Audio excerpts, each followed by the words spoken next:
In a bustling village nestled between the hills of Oyo State, there lived a woman named Maro, a strong, graceful Yoruba woman with a heart as wide as the skies. Maro had been married to Adewale for 3 years. The two shared a deep love that had blossomed in their youth. But as the years passed without a child, Maro found herself drowning under the weight of cultural expectations. In her village, a child was not just a gift, it was a necessity. A woman without children was often viewed as incomplete, and Maro could feel the stares of neighbors following her whenever she passed by. Their whispers echoed in her ears like a cruel reminder that her body had yet to produce what society deemed her sole purpose, an heir. Adewale, though initially supportive, began to buckle under the pressure from his own family, particularly his mother, Iya Adewale. Iya Adewale was an imposing figure, her presence commanding respect and fear in equal measure. She was a traditional woman, firmly rooted in the belief that a marriage without children was a curse that needed to be broken.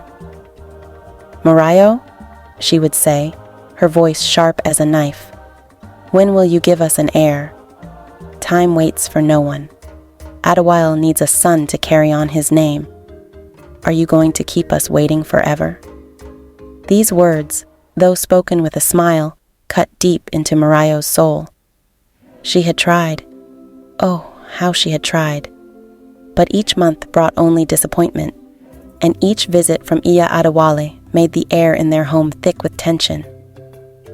One evening, after yet another visit from her mother-in-law, Maro sat by the window, gazing out at the twilight sky. Adewale entered the room, the weight of their unspoken fears hanging heavy between them. "I don't know what more I can do, Adewale," Maro whispered, her voice trembling with exhaustion. "Aya doesn't understand how much I want this too, but I can't force it. I'm doing everything I can." Adewale sat beside her, placing a hand on her shoulder. "I know, Maro. I know you've been trying. But the pressure from my family, it's suffocating me. I don't know how much longer I can keep them at bay." Maro looked into her husband's eyes, seeing the fatigue and frustration that mirrored her own. She wanted to comfort him, to assure him that everything would be okay, but she was no longer sure of that herself. A few weeks later, Maro received news that would change everything. She was pregnant. The joy that filled their home was indescribable. Adewale was ecstatic, and for the first time in years, Iya Adewale embraced Maro with warmth. But with this new life growing inside her came an even greater weight of expectations.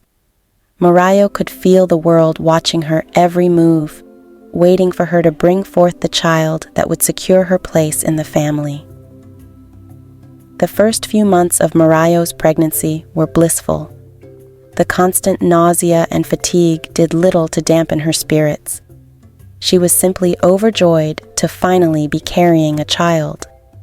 Adewale, too, seemed lighter, his steps more purposeful, his smile more genuine. Even Iya Adewale softened her tone when speaking to Maro, doting on her with gifts of food and herbal remedies to ensure the pregnancy progressed smoothly. However, beneath this veneer of happiness, tension still brewed. Maro's body, already weary from years of emotional and physical strain, struggled to keep up with the demands of pregnancy. She often felt weak and dizzy, but when she voiced her concerns to Adewale, he brushed them aside. "You're strong, Maro," he would say. "Women in our village have been bearing children for generations. You can do it. Don't worry." But Maro couldn't shake the feeling that something was wrong. Each night, as she lay in bed, her mind swirled with fears she dared not speak aloud. What if something happened to the baby? What if her body failed her again? She had heard whispers of women who had miscarried under the weight of stress and pressure, but she refused to believe that would be her fate. Yet, the pressure continued to mount. Iya Adewale's visits became more frequent, and with them came subtle comments that stung Marayo's already fragile heart. "Make sure you eat more," Iya Adewale would say. "The child needs to be strong, and don't overwork yourself. We can't afford any complications." Marayo would nod, smiling politely, though inside she felt like she was suffocating.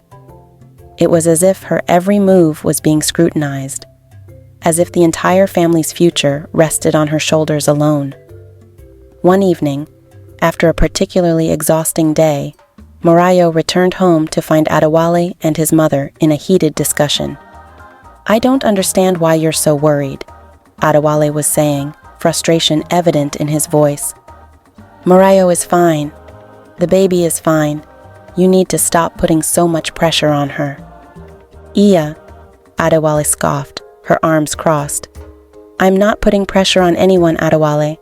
I'm simply stating the facts.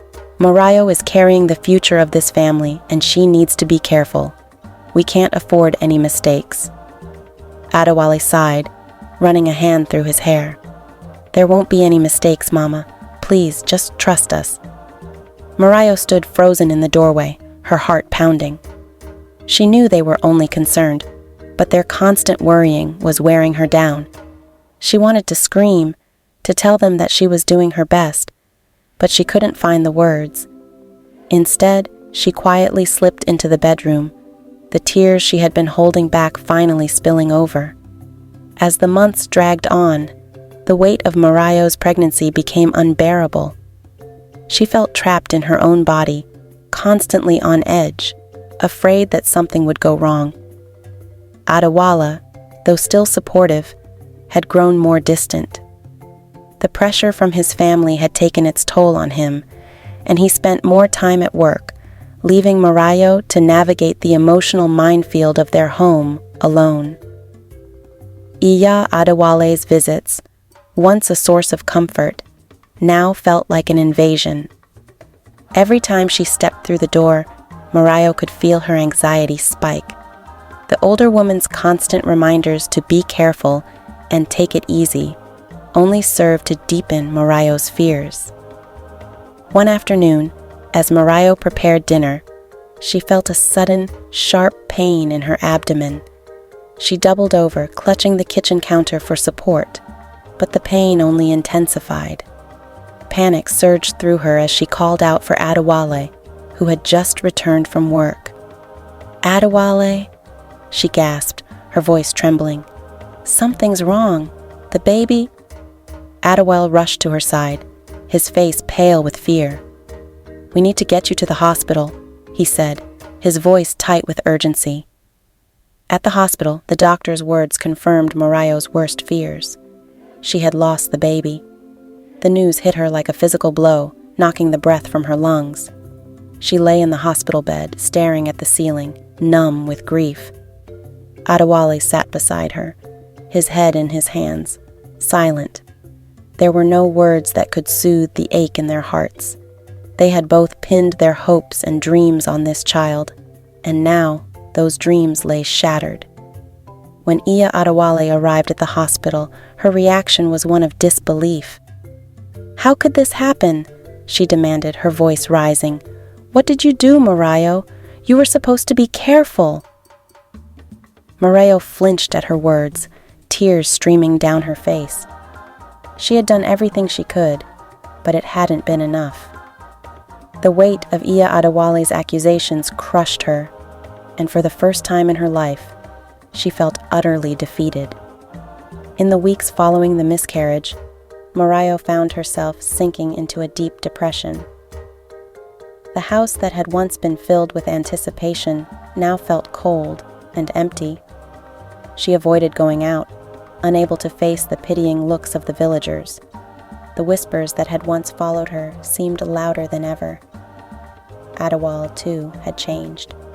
He no longer smiled, no longer spoke of the future with the same excitement. The miscarriage had created a chasm between them, one that neither of them knew how to bridge. They both grieved in silence, unable to find solace in each other's arms. Iya Adewale, though still present, was no longer as vocal in her demands. The loss of her grandchild had shaken her as well, but instead of offering comfort, she withdrew, leaving Maro to navigate her grief alone. One evening, as Maro sat on the veranda, watching the sunset behind the hills, she felt a sense of profound loneliness. The life she had once imagined for herself was slipping through her fingers, and she didn't know how to hold on. Adewale joined her, sitting in silence for a few moments before speaking. "I miss him," he said quietly, his voice thick with emotion. Maro looked at him, surprised. They had rarely spoken of the baby since the miscarriage, and hearing Adewale's voice break the silence brought a wave of emotions crashing over her. "I do too," she whispered, her voice barely audible. They sat together in the fading light, their grief shared, though still unspoken. In that moment, Maro realized that they were both mourning not just the loss of their child, but the loss of the life they had dreamed of together. Time, they say, heals all wounds, but for Maro, the scars of her miscarriage remained raw for months. The village, once a place of hope and joy, became a constant reminder of her loss. The whispers, the pitying glances, and the quiet judgment from Iya Adewale made it difficult to move on. Yet Maro knew she couldn't remain in her grief forever. One afternoon, as she sat by the river that ran through the village, watching the water ripple gently, she realized something.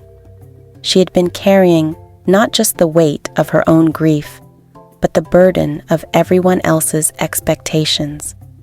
The loss of her child had not only been a personal tragedy, but a failure in the eyes of her family and community. But was it? Maro had done everything she could. She had loved, she had hoped, and she had tried. The miscarriage wasn't her fault, and she couldn't keep punishing herself for something beyond her control. The pressure of cultural expectations had nearly crushed her, but she was still standing. Maybe, just maybe, she could learn to stand taller. In the weeks that followed, Maro slowly began to heal. She found solace in the quiet moments, in the small acts of kindness from the few villagers who didn't see her as a failure. She even began to reconnect with Adewale, though their relationship was still fragile. One evening, Adewale came to her, his face somber but determined. "I've been thinking, Maro," he began. "We've been through so much, and I don't want to lose you. The pressure from my family, from the village, I let it get to me, but none of that matters anymore. I just want us to be happy, whatever that looks like." Maro looked at him, her heart full of both love and pain.